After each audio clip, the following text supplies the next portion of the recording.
Hey, what's up, Guatemala? This is transcending for me. First time in English. We have a brutal band from Chicago, Illinois with us, Vito and Larry from November's Doom. How's it going, guys? Good, man. How are you? What's going on? Well, I'm so excited, man. This is like the first time in English. I'm getting like transcending. That's what I call it, right? So it's gonna be brutal with you guys. So I was checking out a lot of your material offline, of course, and well, I wanted you to tell us about this death metal, death doom like transition you got from vocalist to female.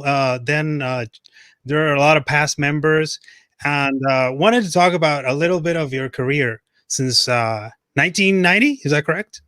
Yeah, roughly 89, something like that. I mean, I'm one of the oldest members of the band, and I didn't even join this band until 1999. So this band was already around for 10 years before I joined it, and I've already been in for well over 20 years now and stuff. Vito's right behind me. Yeah. But yeah, man, it's interesting. I mean, when Paul's our singer, he's the only original member left in the band and stuff. I mean, this is his baby. This band has always been his brainchild. When he started this, I mean, there really wasn't anybody around here in Chicago or the United States hardly that was doing this kind of music, that was combining like sort of what Celtic Frost had done and then mixing it in with like the new death metal stuff that was just happening at the time and everything, Entombed and Carnage and all those kind of bands, and putting that stuff together. Yeah, I mean, God, how many people have been in this band, Vito? Like 500? Something like that. Yeah. I mean, countless bass players. Yeah. Handful of drummers. Yeah. Only a couple guitar players. Yeah, we've managed to hang on to this for a while, man. You know, we're just hanging on by our fingertips, man. But yeah, I mean, me and Vito and then Paul, of course, we're like, I don't know, we're like the Three Stooges of doom death metal or something. Like you just can't, we just keep, you know, we smack each other up against the head, you know, a couple of times here and there, you know, we get mad, but we've stuck together. Yeah, I mean, you know, the transitions and stuff that have happened musically, like you said, starting out being way more like gothic doom and everything, and then turning death metal and clean vocals, death metal vocals, female vocals. It's just because we've been around for so long and we've changed. I mean, when each one of us joined this band, we were basically still like a kid. Right. I mean, I was 20 years old. Yeah, you weren't even old enough to get into the clubs we were playing. Yeah. We had to sneak his ass in. Thankfully, he's like 7 feet tall almost. So there wasn't too much question about that. Bad. Yeah. But yeah, I mean, it just comes from being young and acquiring different influences and interests and stuff over the years. And yeah, the people that came and went. We used to have a female vocalist named CJ who was great, and that's why we did the female vocal thing. But once she went on in a different path in her life, we messed around with the female vocals a little bit more with some different people. We had great guest vocalists like Annika and stuff, but on the whole, we just took it in a different direction when CJ was gone. So here we are, man. We're you know, what we do now is representative of where we are at this point in our lives in terms of our interests and influences, and the fact that we're a bunch of old farts now. Really. How old are you, man? Like I am almost 50. I'm almost 50. Vito's almost 40. Almost 40. Yeah. I'll be 40. Well, you guys are rocking for 30 years. Yeah. Like since the first gig, I guess you had like a lot of fan base and stuff like that. Yeah, I mean, November's Doom, like I was saying earlier, I think we benefited from the fact that there really wasn't anybody else, at least here in the States. I mean, we had a lot of bands over in Europe and other places that were doing this kind of stuff. Yeah, they have a saying in Moldova that's the best, the only doom metal band is best doom metal band. So okay, you're right. So I mean, you know, I think the fact that we were kind of unique for our area really helped a lot. It got us a lot of attention. I mean, our first record came out on Division of Nuclear Blast, and that was back in '94. So that was, I think November's Doom was like the first American band to be signed to that label at the time. Amazing. Was Yeah. it tough to get signed, Beto? Do you know the story of that of 1994? Oh So, yeah. Yeah, 1994. I mean, Larry probably knows better than I do back then, but I mean, I from what I understand, that was a pretty big deal to get that done. You know, It was tough. I mean, you know, it was such a different process than now. I mean, now everybody, it's like you have Bandcamp and you upload things to that and YouTube and all that kind of stuff, and everybody hears I it got that way. your Nephilim Grove from Bandcamp. Oh, nice. Yeah. Nice. That's awesome. Thank you. We love to hear that. Yeah. But I mean, back then, yeah, I mean, it was, again, we're going way back. So it was putting out tapes, you know, we had cassette tapes with demo songs and stuff on it. And then it turned into the first, actually, before we even got that deal for the first album in 94, November's Doom put out a single, like a 45 record on Regress Records out of Italy, I think it was. I'm pretty sure that was what it was. That sounds right. Yeah, I mean, so yeah, I mean, there was a whole process there. And I was friends. Even though I wasn't officially in the band yet, I was always around November's Doom because I was from the area and I knew Paul, and a lot of the dudes that were playing in November's Doom were also playing in bands with me at the time. So I was still there when all this stuff happened. And I remember when November's Doom got signed and put that first record out. I mean, that was a really big deal, you know, and it's great, man. I mean, people sometimes, I think, because we're not as popular as some of these other bands, people, I think, sometimes assume that we're like second or third generation, you know, like we came later and all this stuff. But the funny thing is, then we've met bands like when we played with Catatonia for the first time years ago, back, you know, 15 years ago or whatever it was, when we first played with Catatonia, and those guys were like, oh man, we remember buying your first record, you know, and like that was influential to us and stuff. And I was like, holy shit, you know, like that's great. You know, sometimes we forget how long we've been around, and it's like, oh yeah, we actually had stuff out before even some of these guys, you know, did. And no, man, it's great. We're very I think we could both agree, we're very fortunate to still be here, you know, doing this, because a lot of people have come and gone, or they've changed drastically. They don't even play metal or anything anymore. So we've had a pretty loyal fan base. We're really, really lucky that we're still here, man. Super great. Yeah, I'm sure your fan base is like the whole you know, like the real purpose of you still playing metal, right? So fans are always important. So if fans were like to say something like well, now you don't play different type of metal and stuff like that, what would you think? Like, what would be your best response? Yeah, I mean, we get that. Yeah, people ask us why we don't play like stuff from the first album. Like, we don't sound exactly like the first album anymore. Or right. Why did you guys not do the female vocals? Or why aren't you guys doing more of this or more of that? You know, and it's like, I mean, we always try to please people to a degree, but we have to be true to ourselves. You know, I mean, I think that we're lucky. Even when we meet, you know what? I just met somebody online the other day on a forum I went into, and a guy started kind of laying into me. He was like, man, I liked you guys on your first 3 albums, but then you guys changed and you went more death metal and you went more whatever, you know, catchy mainstream, whatever words he was using and everything, like kind of meaning it as an insult. But the thing that I take away from it is I don't even get insulted by it. I'm like, you know what? I'm grateful that you ever liked us. Like, even if you don't like what we're doing now because we've changed, matured, whatever, I'm grateful for the fact that you can say we had 1 record or 3 records that, even if it was 20 years ago, that you loved and it meant a lot to you. It's like, that's great, because there's a lot of bands out there that don't have that at all. They don't even have 1 record that people care that much about. So I take it all, you know, I take it all good-heartedly, you know. If people don't like what we do now and stuff, I'm like, well, I'm sorry you don't like it. And if you wish we did more doom or more death or more whatever, it's like, that's, you know, we take it into account, but we have to be us, right? I mean, just got to be ourselves. Let's take a look at your discography overview. It's like 11 records, full-length records, right? Yeah. First, you got, correct me if I'm wrong, I got this information from your Wikipedia. Okay. It says Amid It's Hallowed Mirth, Mirth, 1995.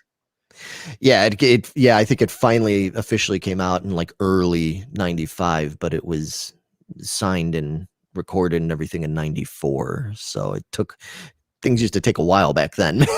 You couldn't put things out next month like you can do now. Yeah, that was yeah. Sure. Then you got Sculptured Ivy and Stone Flowers, 1999. Yep. Like Greeting the New Millennium. Then you got The Knowing 1 year later. Yeah. That was quick, right? So Well, like you said, it was easier. Yeah, it was things started changing. Obviously, the difference between putting out a record in 95 and putting them out in 99, 2000 was there's a lot of stuff that changed. I mean, the whole music business changed because that was around the time when we started getting file sharing, all that kind of stuff. The internet blew up real big and it made things move a lot quicker. Also, the thing is, right when the band was finishing up of Sculptured Ivy was when I joined.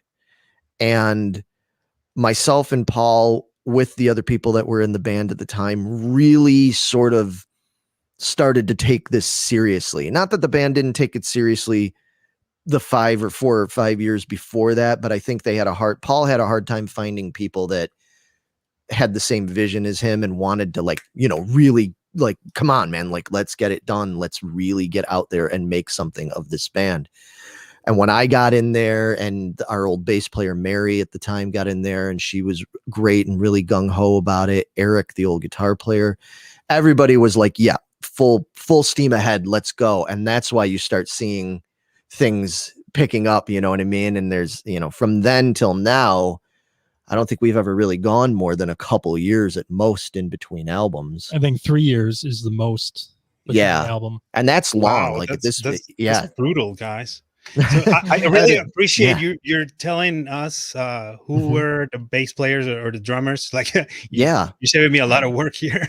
So then you got. I'm sorry. Go ahead.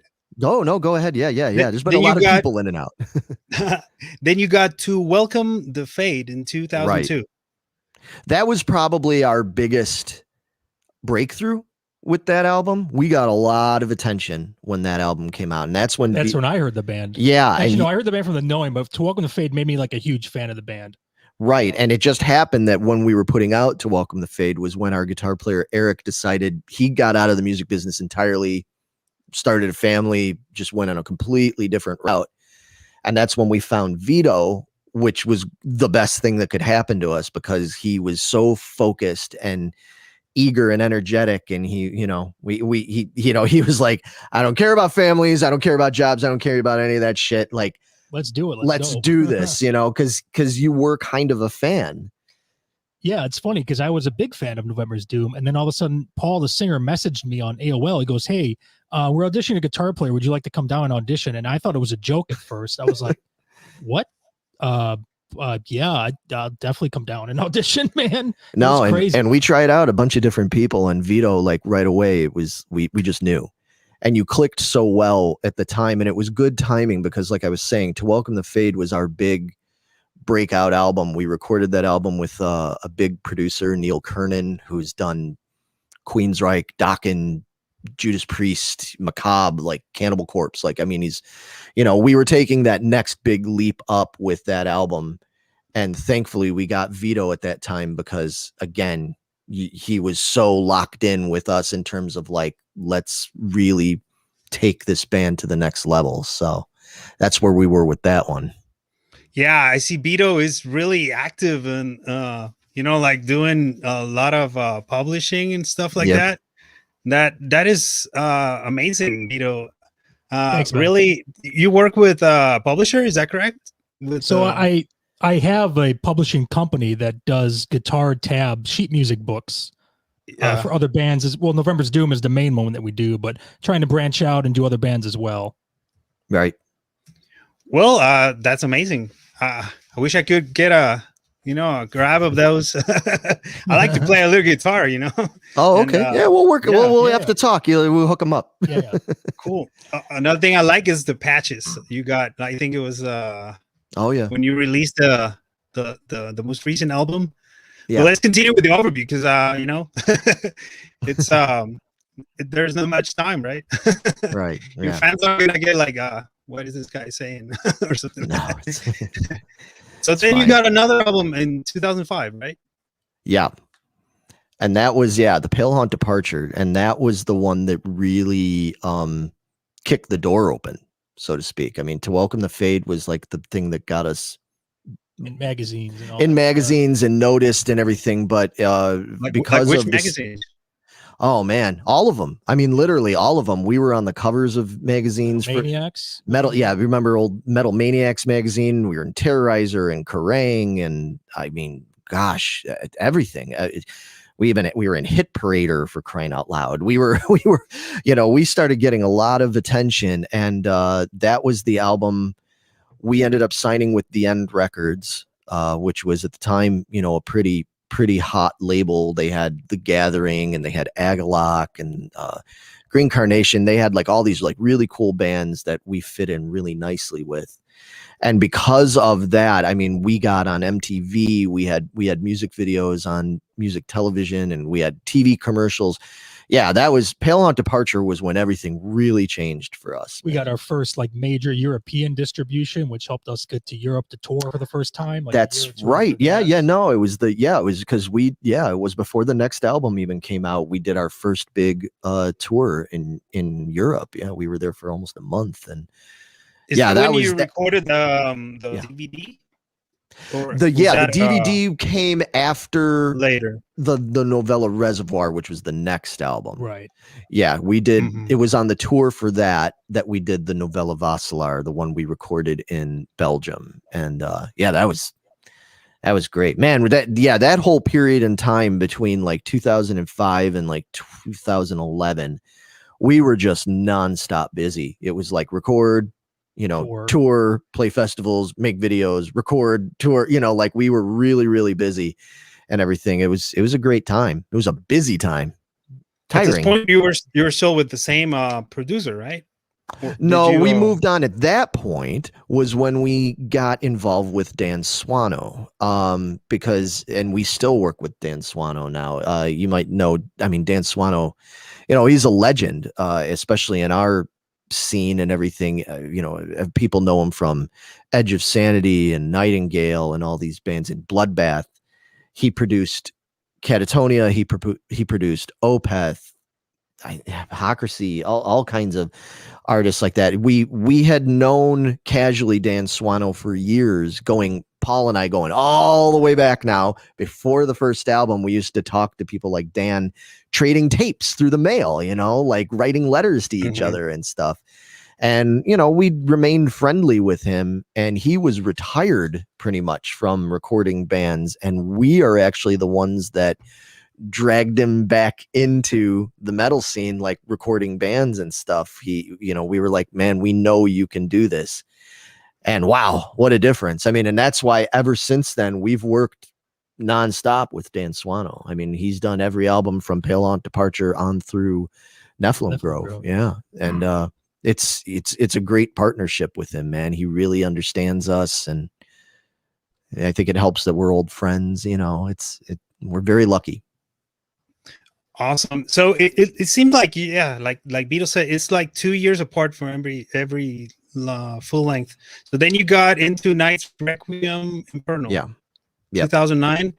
Do you want to add something to that during that era?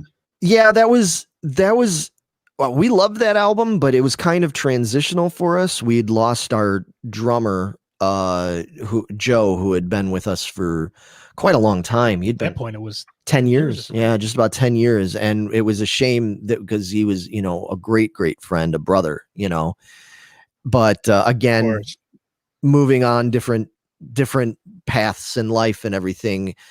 We ended up temporarily getting our old drummer, Sasha, back, who had played on Of Sculptured Ivy. And he was with us for the next 2 records. He was on Into Night's Requiem, Infernal, and a Photic. And Sasha's a great guy, incredible drummer, but he wanted to go a different route. Sasha's now the drummer for Exhorder. He plays for that band, and everything. He was Holy playing. shit. Yeah, he's Awesome. he's an Exhorder now. He was in Forbidden for a little while. Who, you know, but Forbidden, Craig and stuff is a good buddy of mine.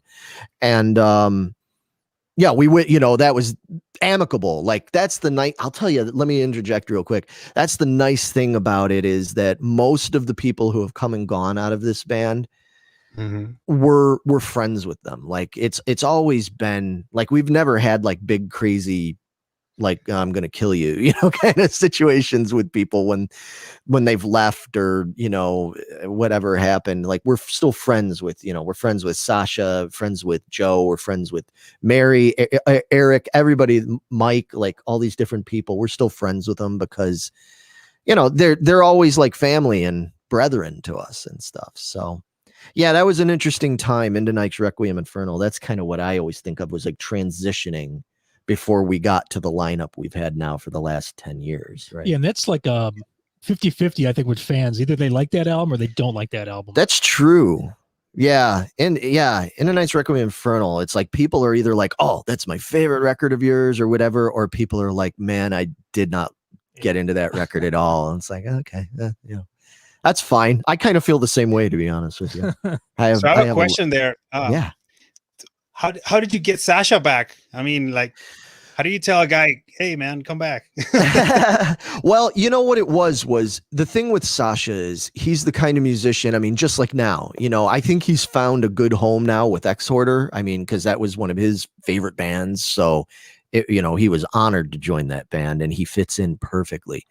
But I think both times that Sasha was in the band, Sasha was always the kind of guy that was like trying to find as much different stuff to do. Like he was very typical of Chicago drummers. For people that aren't from Chicago, there's like a handful of really great drummers here in the Midwest of the United States, and each one of them is in like 15 bands. Piece.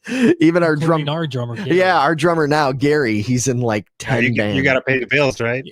Well, right, exactly. I mean, that's what it is. They're working musicians, and Sasha was a working musician. You know, this was his life's goal.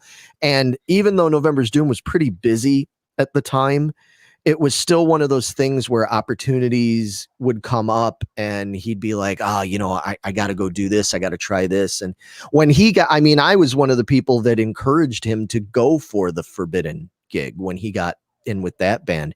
And that screwed us up because, you know, he was going to be touring and doing all this. And it was like, you know, conflict of interest there. But again, I mean, I knew if it was me, I mean, Forbidden and Exhorder, these were bands that I loved as a teenager. So if I had gotten the opportunity, you know, fuck yeah, I would have done it too. So again, we wished him well, you know, and it was amicable, as they say. It was totally cool and understood. So. And we wouldn't have found our current drummer Gary if that wasn't the situation. So absolutely. Yeah, we got real lucky. Real lucky again, man. Things happen for a reason, right? Exactly. So then you got a Photic. A Photic, yeah. That's that's one of my favorite albums we've ever done. Yeah, I think it's pretty good. A lot of people come up to me and say that's my favorite November's Doom album is a Photic. It's that one or Pale Haunt. That's the ones I get the most comments about. Yeah, those are real. This is when you get like to find the sound you have actually, like you felt the sound was coming up, I or think still so. evolving. I that think one, yeah, we were like firing on all cylinders. Yeah, we were. We got our, you know, Mike was there with us writing at the same time. Yep. It was one of those things like we had something that year or that summer or something, you know, it was something in the water that got us to make that album, you know. And yeah, I think you're right, man. It's funny you'd mention that because I look at the music from like To Welcome the Fade through Into Night's Requiem, Infernal. I look at those 4 albums as being like part of like the same story. You know what I mean? And then a Photic was kind of another transition where I feel like that's where we found sort of the sound I think that we've had now for the last, you know, 10 years, literally. Yeah, something like that. I feel like that, I mean, we still change and evolve a little bit, you know, hopefully, but I feel like a photic is where it's at. I mean, we still play so many of those songs live because it feels good. It feels natural to us and everything. That's when we got Mike on bass, Mike Feldman on bass, man. And he's, you know, right after we got Mike Feldman just before we did a photic, and then we got Gary Naples on drums right as a photic was coming out, because that's when Sasha left to get the Forbidden gig. And for the first time in November's Doom's entire history, we've had the same lineup now for the last decade. And that's kind of amazing. That felt like an achievement to us more than anything. Was like, holy shit, we actually have the same band now for the last 10 years. I think it's celebrate that. Yeah. Celebrate it. Fuck yeah, we do it. Yeah. Dude, when just the fact that we had two albums come out when we did, because we had that lineup on the next album on Bled White, and then Hamartia. And then when Hamartia came out, and it was the first time in November's Doom's history that we had the same lineup on 2 albums. You know what I mean? All those years, it took that long for us to have the same lineup on 2 albums. It's ridiculous. Then you got Bled White 2014. Yeah. Then you kind of like break the 2-year goal there. Like we did after 3 years. What do you think is the reason for that, Vito? I think we just got busier in our lives, I guess, in our personal lives. Yeah. I think that's a big part of it. I think that everything kind of slowed down. I mean, right around Bled White and stuff, was a lot of different things happened. A lot of personal stuff happened. I ended up having like some pretty serious medical problems, and I was in and out of the hospital there after a photic and before Bled White. I was in and out multiple times. I had to have surgery, all this stuff. Paul had some pretty major personal changes happen, and all that stuff kind of affected, you know, the forward movement of the band. Unfortunately, we had to slow down, and we started, you know, that's when Paul and I both got into our 40s. Things just slow down as you get older, man. We're not all, you know, we'd all love to stay here. The Latin girls, the Latin girls like the 40s, you know, the guys with 40 years or more. Yeah.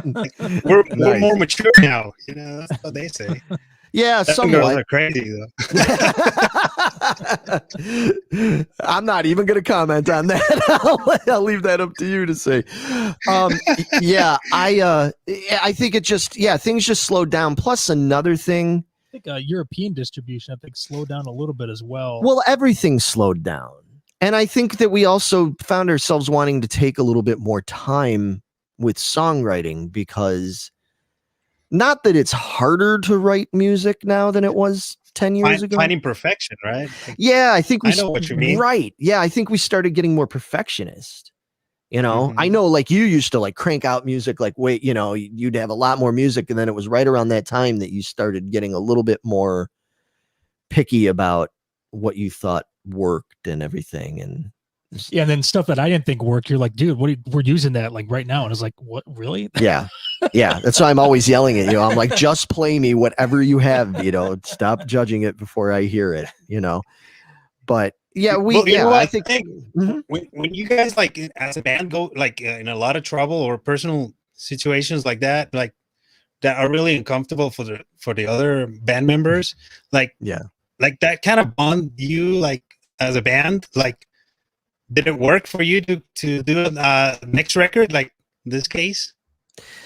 Yeah, I think everybody in this band is like really understanding, you know. Again, going back to the whole thing that we're, you know, we don't look at this like it's like business. We probably should, but we don't look at this like it's business. You know, this is like a brotherhood. And when there's different situations that come up, whether it's health issues, personal issues, sometimes some guys, some of us, I know I do, you do, we just get writer's block, man. Sometimes months go by and I'm like, I can't come up with shit. I don't have anything that I think is good. And, you know, we don't get mad at each other about it. We just support each other through it. You know, that's what we do. Because eventually we get to where we need to be. Oh yeah. You know, it might take us an extra 6 months, 8 months, but we get there eventually somehow. Right. Yeah. So that's Exactly. kind of why, Like you know how to predict that. So right, that's how bands should work. Like right. Yeah. like this will happen. We have to move on. We need to work on it. We need to talk about it. Stuff like that. Yeah. Bands Right. should be like that, like you guys. Like stick around for 30 years. Wow, that's amazing. Brutal. Really exciting to talk to you guys. Like you're really experienced, you know, all it's going on. And we have some comments here for you to see. Okay. Maybe you know this guy. Just gives you the horn sign. Farlow. Coolest kid. Oh my god, I love their music. Thanks. Farlow again. Hey, Oh, I he knew likes Farlow Henry. was- yeah, Farlow is one of those guys that said Injury is his favorite album. So We need to rock Chicago soon. Yeah. Yeah, we got a Chicago show coming up pretty soon. Actually, we haven't played since January of 2020. yeah, We did the cruise. I saw that. Yeah. You got a whole tour like scheduled, and then Oh man, it was so unfortunately, bad. well, let's not talk about that. Yeah, no, I mean everybody. I mean, obviously, everybody wound up in the same boat. Unfortunately, I mean, it just world events were what they are. You know, we just we took time, took care of ourselves, made sure we stayed healthy. You know, took care of our families and loved ones and stuff. And but you know, we've been rehearsing, we've been getting ready to get back out there. Like I said, we've got a show coming up in Chicago that we're going to do, just kind of like I don't know, just sort of dusting off the rust, you know, like we're going to do a little Chicago local thing, just kind of for fun. And then the plan right now is that we're going to get back out on the road in May. We're going to be going to Scandinavia, playing festivals there. We're going to play Maryland Death Fest here in the United States. We're looking into other festivals and stuff over the summer. You know, we're hoping, as long as, you know, again, knock on wood, if there's wood around here, you know, yeah, I don't think there's any wood around here. But we're hoping that we're going to get everything back on track soon, man, because we really miss playing. and real quick, coolest kid in the chat room there. November's Doom is playing in Chicago, December 4th. It's the first Saturday of December at a place called Brower House in Lombard. Right. So if you do want that to be your first concert, there you go, December 4th at the Brower House. Hope you're there. Yeah, there you go. Will there be any merch like available? Like you guys have caps and hats and Yeah, we actually just printed t-shirts. up a bunch of hats and stuff. Yeah, you know, the thing is, we've been pretty slow the last couple of years or so, obviously, because there just hasn't been. I mean, usually with merchandise and stuff, it kind of goes hand in hand with touring and stuff like that. If we know we got shows, we get merch done and all that. We haven't really put out a whole lot, but now we're getting back on track. We just had a bunch of new, like, embroidered hats and everything that we're making. We're going to have some new shirts. We were talking about possibly even bringing back like some cool old designs for t-shirts, like, you know, from like old albums, because, you know, fans still want the old stuff. I mean, I still do, you know, I still buy I'll go in and buy an old Pestilence t-shirt, you know, with an album cover from 30 years ago. So yeah, we're gonna look into all that stuff, and especially we're just kind of, again, we're just keeping our fingers crossed and kind of waiting for everything to get a little bit better with the world and everything, so that when we know we're gonna get out there and really support it, we'll have a lot more merch. Yeah. nice. So then you got Hamartia. Yeah, hamartia. Yeah, hamartia. Yeah, exactly. 2017. 2017. Yeah, Exactly. yeah. That's Another again. 3 years. Yep, Like exactly. Yeah, now you start. some rhythm. Right. Yeah, it just you know, that was a cool album and everything. I don't know. There's not much to say about it. We went out and we toured Europe again for that one and everything. We finally got back and did a nice European tour and stuff. That was a lot of fun.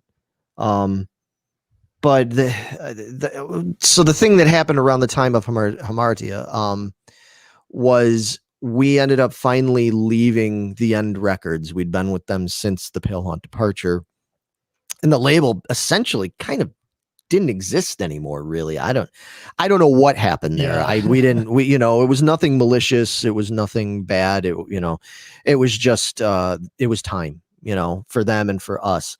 We ended up moving on, and we ended up signing up with Prophecy Productions, which is a really, really cool European-based label, but I mean, they are worldwide. And it was when we were supporting that album that we hooked up with Prophecy.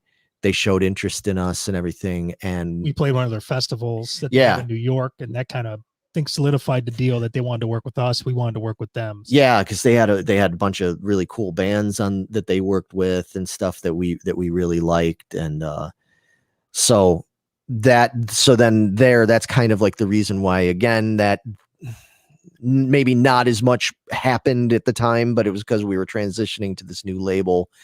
And then we get to the newest album, which is Nephilim Grove. That's our first album. That took 2 years. I have a video right here. Yeah. You got a new video in 2019, right? Yeah, it was at the very end of 2019, early 2020. Yeah, and then I mean the story of that is, so we signed with Prophecy, and Prophecy is great. You know, they're great people. They really believed in us. They put a lot of effort into us. We put a lot of time and effort into making Nephilim Grove as good as we could. We made these videos for this song, What We Become. There's also a studio video for Petrichor. And we lined up a bunch of tours. We were going to go and tour a full tour of New Zealand and Australia. We had been talking about getting back to South America. We were going to do festivals here in the United States. Where in South America have you been? Like Chile, Argentina, Brazil? We were in Brazil, yeah, in Sao Paulo and stuff, yeah. Like great people there, man. Man, Central America and South America, like our fans from there have grown exponentially, I think, in the last 10, 12 years. And all of you guys are incredibly awesome people. Honestly, they're the fucking best. Yeah, I mean, like, when we went over to when we played like the festivals in Sao Paulo and stuff, we ended up meeting so many fans and people there that now we're friends with them. Yeah, like we talk to them all the time. They message us. We keep in touch with them, and you know, we don't look at it like they're fans. It's like, oh, they're pals, you know, they're buddies of ours, you know, they're friends and everything. It was such a cool scene down there, man, because the people are really enthusiastic about the music, and I think they really get our music. They love bands like ours. They love bands like My Dying Bride and Anathema and Catatonia and all that stuff. Like it, like they're very passionate down there about that music, and like we kind of feel at home, if that makes any sense, you know. I saw you guys video for Grass Pop. I think it was 2019 also. That was 2015 or something like that, somewhere around there. My bad. I'm sorry. So how's Grass Pop? Like, it's great. Has that been the biggest show you've ever done? It's pretty close. That one or yeah, we've played a few big festivals. We've played, like we did, I mean, going back a ways, you know, we played some big festivals like in Portugal and stuff. We played like Chaos Emergente Festival. There was a lot of people at that. We've played Brutal Assault a couple of times, and we've played in front of, you know, God, I don't know. I've heard Maryland Death Fest is huge. It is. It's really cool. Yeah, Maryland Death Fest is a lot of fun. What's interesting about it is unlike festivals like Grass Pop or any of these other ones, it's sort of like spread out like amongst different stages and venues. So it's not just like on a big field, you know, kind of like one big square space or whatever. It's like, so it's cool because it is really big, but it's also got enough space and spread out that it's almost like we take over the town. You know what I mean? Like the festival takes over that whole part of the town. And awesome. Yeah, we played that. We played that back like 5 years ago, and we're going to be playing there again in May, you know.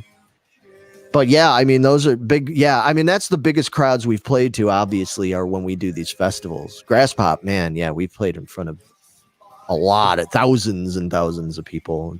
We had a question. Sorry, go ahead. I'm sorry. No, go ahead. Sorry to interrupt. I have a question here from Matt. Yeah. It says, what is it like having tribute bands or cover bands play your stuff? It's pretty cool. Yeah, we had that Brazilian. I mean, there was like 15 or 16 Brazilian bands that got together, and each one covered one of our songs, and they put out a CD, which is Like I couldn't even believe that, man. Yeah. That's incredible. Yeah, the And Brazilian your tab tribute. books really help, I guess. Oh, it's funny because I didn't have the tab books out back then. Oh, is that what They did it- inspired you to do that? It 'Cause, kind of, So, yeah. I would get a ton of messages from South American fans, especially asking for guitar tabs. I was like, you know what? We might as well just make guitar tabs. Stop sending me Asking messages. for it, you know? Stop sending me messages and buy it. Yeah. Mike Reese in the house. Mike Reese is there. I guess he's heard the word. Mike Reese, have you Love heard the all their word? albums. Awesome dudes too. Yeah, Mike's an awesome dude. Yeah. Do you get like a lot of invitations to go drink and eat stuff? And Oh yeah. Oh yeah. Yeah. what and do you then do? Like, do you have really hardcore fans? Like, Oh yeah. is it tough? Do they get like angry or stuff? No, you get Oh, angry. There's one time we were playing in Valencia, Spain, and we had a whole line of fans that were waiting outside the dressing room and everything. They wanted us to come out and meet them, take pictures and sign autographs and stuff. And we had a really big, awesome dressing room. We had all this booze, we had all this alcohol and everything that the promoter gave us. And if we would have tried to drink all that booze, we would have died. So we ended up saying, hey man, so we told the promoter, you know what? Let everybody in. Just bring all the fans, let them all come into the dressing room and hang out. And we'll give them, we'll give them the booze and everything. And Vito was hammered. Vito was so fucking hammered. yeah, I was drunk. And he's handing out drinks to all these Spanish fans, and he's like, here you go, man. And guys are all nervous and they're spilling the drink, and Vito's yelling at him, what are you fucking spilling the drink for? He's like, Which Being all before- protective about the booze. No, but I wasn't being like an angry asshole. I was just, when I get drunk, I get very goofy and funny. So I thought it was funny. right. But you're talking about, here's some poor, like short little, like nervous Spanish fan that's never met us before. Here's Vito, who's literally 6'7". He's so tall, and he's drunk, and he's all work, and he starts, basically yelling at this guy, why are you spilling the drink? Oh my God. I felt so bad for that guy. I thought you were going to scare him to death, man. Hey, I have a question, Larry. Did you Yeah. really break your guitar at the end of this video, or Dude. was Vito catching it like the other side of the room? He or- broke my toe. Yeah, I didn't break the guitar. I broke his toe, man. So I threw it, I was riding out, and it was kind of like, he knew I was going to throw it, but it was We did it like 7 times. right. And it Well, was all good. like 3 or 4. We did it like 3 or 4. He knew I was going to throw it. So, everybody was prepared for that. Because we just thought, because it was slow motion, thought it would look cool, the guitar flying, everything. And the one time, the take that you see on there is the one Vito grabbed it, but it slid through his hands and bam, right onto the top of his foot. And he was bleeding through his shoe. The blood was coming out the top of my shoe. It was bad, man. And Dang. like 2 days later, my toe was like purple and green. I thought I had to like get it cut off. It was bad. But luckily, I shouldn't laugh, but it was funny. luckily I put a needle in there and I got all the blood to explode, and it was fine after 2 days. It's But so it was- gross. It's so gross, man. That's gross. Yeah. Let's move on to the funny part of the interview. Like, I'm no. going to show you like images, Okay. and then in a couple of words, or if you want to like explain to us a little for us here in Guatemala, Yeah. what does this mean to you? Okay, so Okay. Okay. Prophecy Fest. Prophecy Fest. let me Yep. let me just remove the thing there. I'm sorry. Oh, Yeah, it's okay. Prophecy Fest. Is that something you do like every year, or That's our label. They hold that festival every year. But when we did that was the show that we did that got us the deal with the record label. They invited us to come out and play on that. They liked what we were doing. They found out that we might be available to sign because our record deal had ended. And so we went and did that show in New York at the Knitting Factory. And man, that was great. That was good time. So cool. Like Alcest was there, KO Dot, old friends of ours and stuff. We got to play with them. We've known KO Dot guys for 2 decades, something like Yeah. that. Long time. So that was a really cool, fun show. And first thing we ever did with Prophecy Productions. So that's a good memory. And very good pizza across the street. That pizza was really good, man. Do you get pizza for free or No, No. we have to pay for it. no? No, you don't get to pay for it? you don't get anything for free in New York. Let me tell you that right now. There ain't Where were you nothing there guys that's for free. at in this picture? Oh yeah, that was a really cool. That's like a mausoleum, right? Yeah, that was It's awesome, man. Yeah, it's in Illinois. It's not too far from where we are now, but it was a really beautiful old mausoleum there that we went out on we were there on like Memorial Day or something. Yeah, We went there on like a holiday here in the United States because figuring like that might be a good day when people wouldn't be there so Nope. much. And there was a bunch, and we were wrong. We were wrong. There was a bunch of people there, but nobody cared. You know, they're just like, look at these long-haired idiots standing on the stairs. They just ignored us. You know, but There are a lot of people like that in Chicago because it doesn't figure. I mean, we over here get that type of people, you know, because it's like a different kind of culture. But yeah, you guys, I guess mean, it depends where in Chicago you go. I mean, Yeah. I don't think Chicago's cool. yeah, we don't get in a situation where we think we're going to get beat up or attacked or something like that. Or messed with or Yeah. protested or anything. No, Chicago's really cool, man. It's not as what do you want to call it? It's not as like hippie as the West Coast of America, but it's not as like, you know, Sopranos like or something like the East Coast, you know what I mean? Yeah, it's like we're really lucky to be in Chicago, man. It's a great place. People are cool. awesome. Now I got this Oh. picture from I think Bandcamp.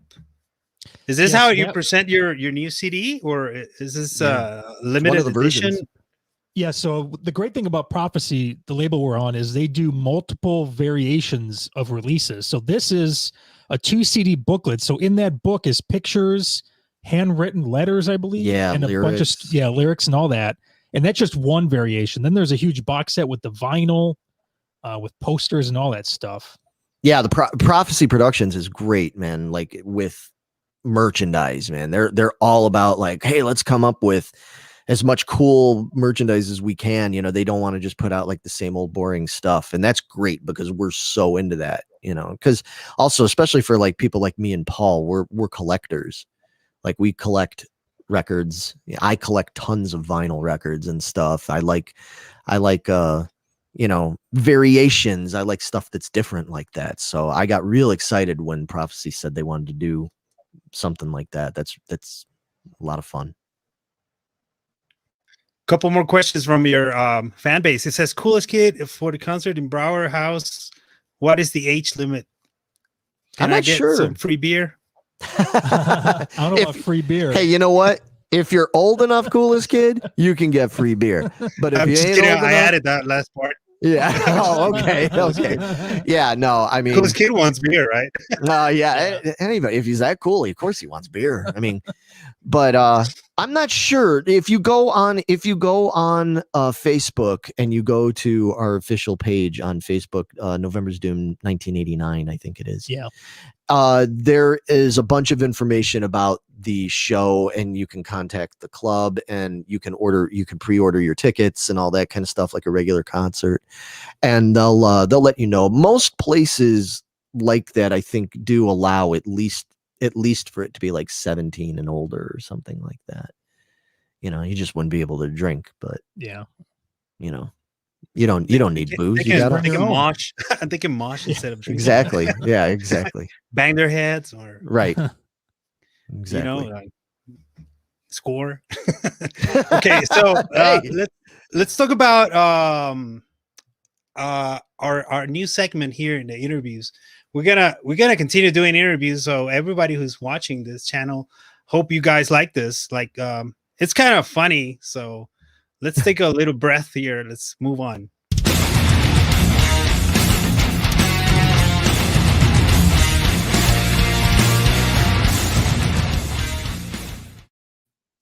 So we're gonna play Dr. Metal. Okay. Mental help for world metal heads. So you guys are gonna be Dr. Metal, or basically, Doctor? well, I'm not saying that you should be Dr. Metal. Is there someone in the crew for November Zoom's crew who likes to play Dr. Metal? Right. So let's go ahead and start the questionnaire here. Okay. I made for you guys. Okay. So,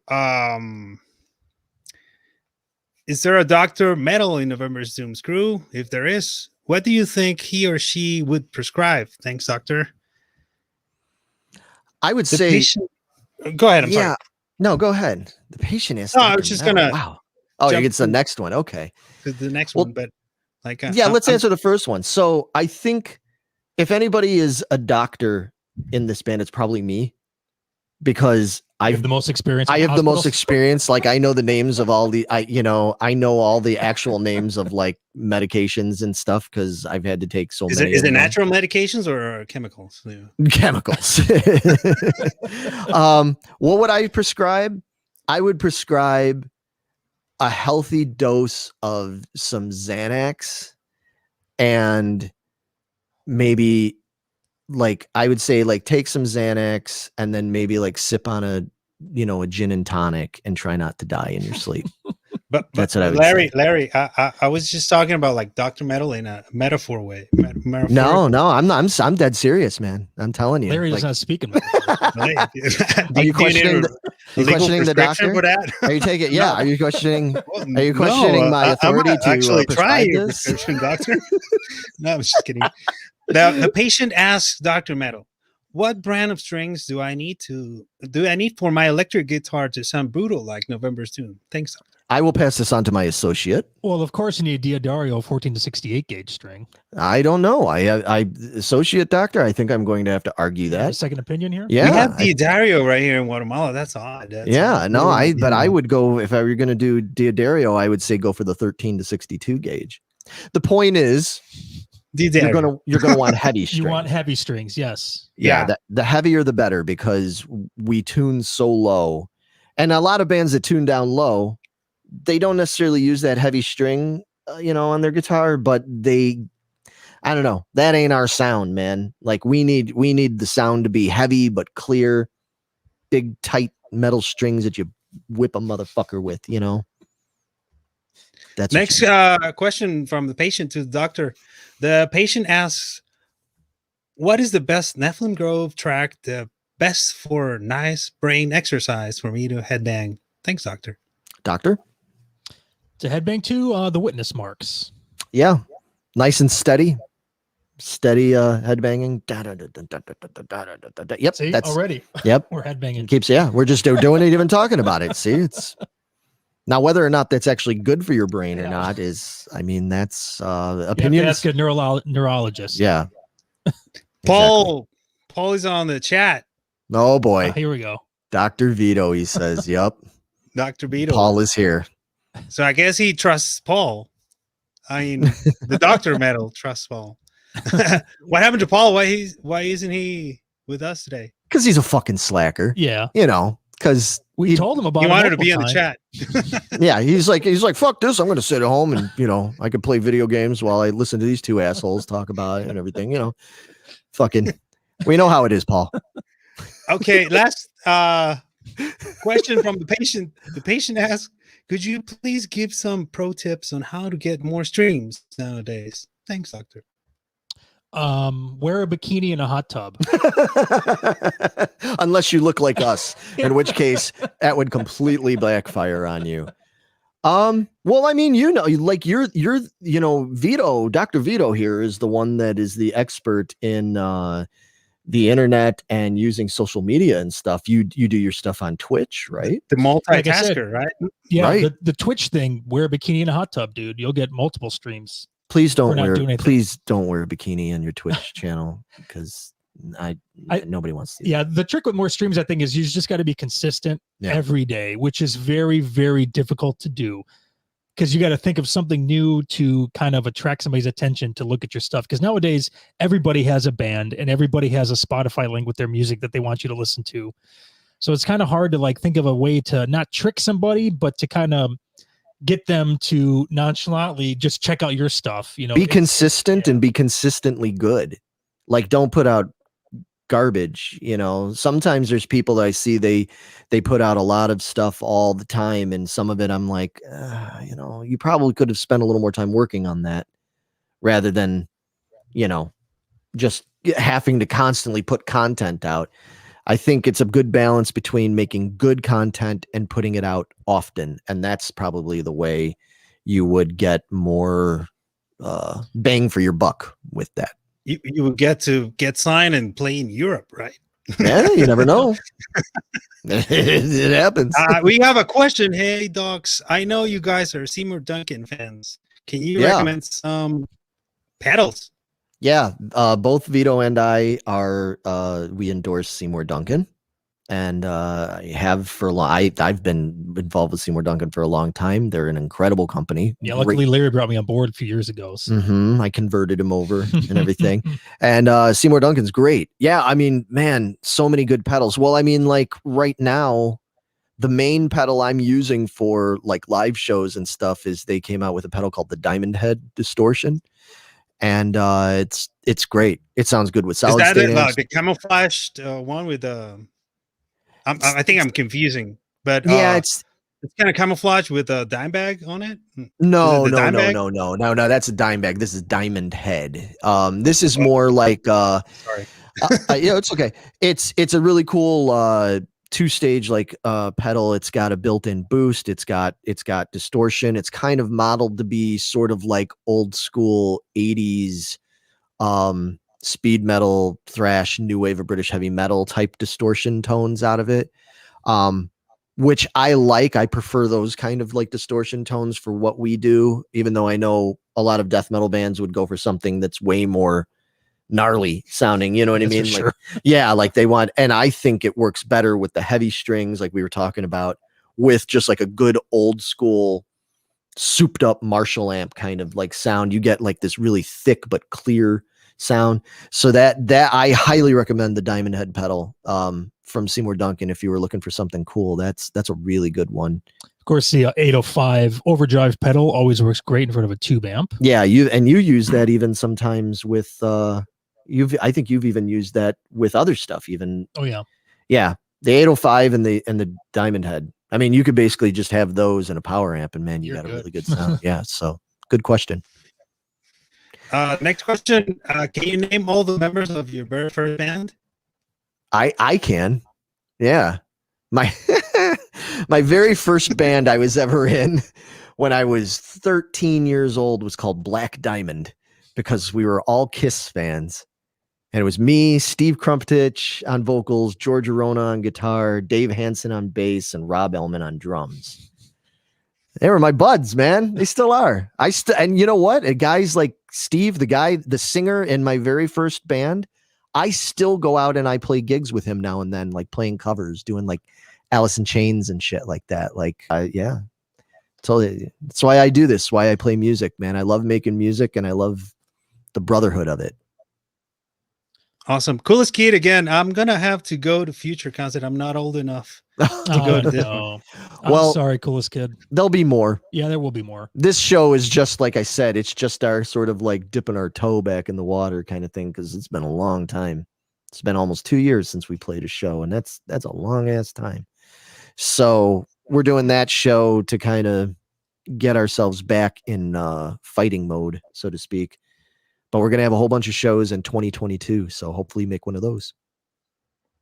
Awesome. So guys, I think we come to the end. I'm sorry I have to cut you up. You got a lot of comments here. That's wonderful. And I really appreciate the time and the patience with me today. Cause I almost didn't make it. So I'm glad you made it. Yeah. This was awesome, Christian. Yeah. Thanks so much for having us, man. Looks like you made it. I made it. And No, man, it's been a lot of fun. This was a really fun interview. Yeah. Awesome, man. Thank you very much. November's Doom soon in Chicago. Is that correct? Yeah. Yes, and hopefully Guatemala one day. Yeah. Awesome. So. Yeah. Please don't go. Let's continue talking, man. Thank you very much. Have a wonderful evening. Take care.